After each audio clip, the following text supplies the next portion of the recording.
আমি যেটা প্রত্যাশা করি একজন রাজনৈতিক কর্মী হিসেবে, এখন যেহেতু সরকারের পরিচালনার দায়িত্বে আছি, আমি আমার ডাক্তারদের কাছে, যারা বর্তমানে চিকিৎসক আছেন, ডাক্তার আছেন, যারা উড বি ডাক্তার যারা হবেন, প্রত্যেকের কাছে আপনাদের আমার একটা প্রত্যাশা আছে।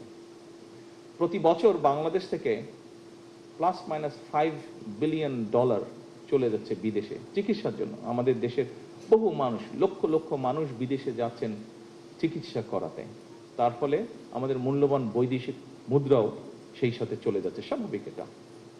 আপনাদের কাছে আমার প্রত্যাশা, আসুন না, যারা বর্তমানে চিকিৎসক আছেন, যারা উড-বি চিকিৎসক, আপনাদের সকলের কাছে আমার একটি প্রত্যাশা যে আসুন না, আমরা কেন পারবো না এই পরিস্থিতিটির পরিবর্তন করতে?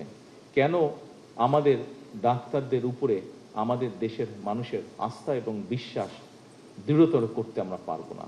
এটি আমরা কোনো আইন দিয়ে করতে পারবো না, এটি আমরা কোনো প্রতিষ্ঠান দিয়ে আমরা করতে পারবো না।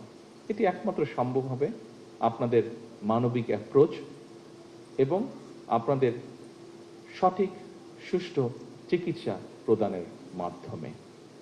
সম্মানিত চিকিৎসকবৃন্দ, সকল উপস্থিতিবৃন্দ, বিশেষ করে যারা চিকিৎসার সাথে জড়িত আছেন, আজকের এই অনুষ্ঠানে 81তম প্রতিষ্ঠা বার্ষিকী উপলক্ষে শুধু ডিএমসি না, বাংলাদেশের প্রত্যেকটি হসপিটাল বা প্রত্যেকটি মেডিকেল কলেজে যারা চিকিৎসক আছেন, যারা শিক্ষার্থী আছেন, আপনাদের সকলের কাছে এই পরিবর্তনটির, অর্থাৎ দেশের মানুষ আমার দেশের চিকিৎসকদের উপরে সম্পূর্ণ আস্থা এবং বিশ্বাস রাখবে ইনশাল্লাহ ভবিষ্যতে, এই প্রত্যাশা রেখেই আমি আজকের এই প্রতিষ্ঠাবার্ষিকীতে আমার বক্তব্য শেষ করছি।